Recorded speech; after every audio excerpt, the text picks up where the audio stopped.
నువ్వు తీసుకునే ప్రతి నిర్ణయం ముందు ఎవరు ఉంచాలా? దేవుణ్ణి ఉంచాలి. What is it mean? దాని అర్థం ఏంటో తెలుసా? నువ్వు ఏ పనన్నా చేయి, ఆ పని చేసే ముందు ఇది నా దేవునికి ఇష్టమా కాదని ఆలోచించే అంతే. నీ జీవితం చాలా బాగుంటుంది. ఈ పని చేస్తే నా దేవునికి ఇష్టమా కాదా? సెక్యులర్ వరల్డ్ ఏం చెప్తారో తెలుసా? మమ్మీ ఫిలాసఫీ అంటారు దాన్ని. తల్లి ఫిలాసఫీ అంటే అర్థం ఏంటో తెలుసా? నువ్వు ఏదైనా పని చేసేటప్పుడు ఇది మీ అమ్మకి ఇష్టమా కాదా ముందు ఆలోచన చేసి చెయ్యి అంటారు. కానీ నేను అలా చెప్పను. తల్లిని గౌరవించొద్దని అంటలా, తండ్రిని గౌరవించొద్దని అంటలా. ఒక క్రైస్తవుడు గమనించాల్సింది ఏంటో తెలుసా? ఇది నా తల్లికి ఇష్టమా కాదా, నా తండ్రికి ఇష్టమా కాదంటే కొన్ని బహుశా వాళ్ళకైనా కొన్ని లోక సంబంధ విషయాలు ఇష్టమై ఉండొచ్చేమో. అలా అని చెప్పి వాళ్ళకి ఇష్టమనేమో మనం చేయడానికి లేదు. ప్రతి క్రైస్తవుడు ప్రశ్నించుకోవాల్సింది, ఇది నా దేవునికి ఇష్టమా కాదా, అది ప్రశ్నించుకోవాలి.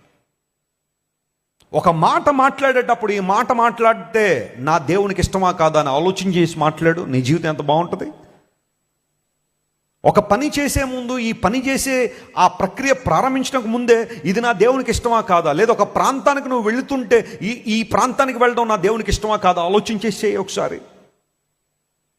అలా చేయనందువల్లనే కదా కొన్ని రాంగ్ ప్లేసెస్కి వెళ్ళి కొన్ని రాంగ్ పీపుల్ని కలిసి నీ జీవితంలో ఇబ్బందులు పాలయ్యావు.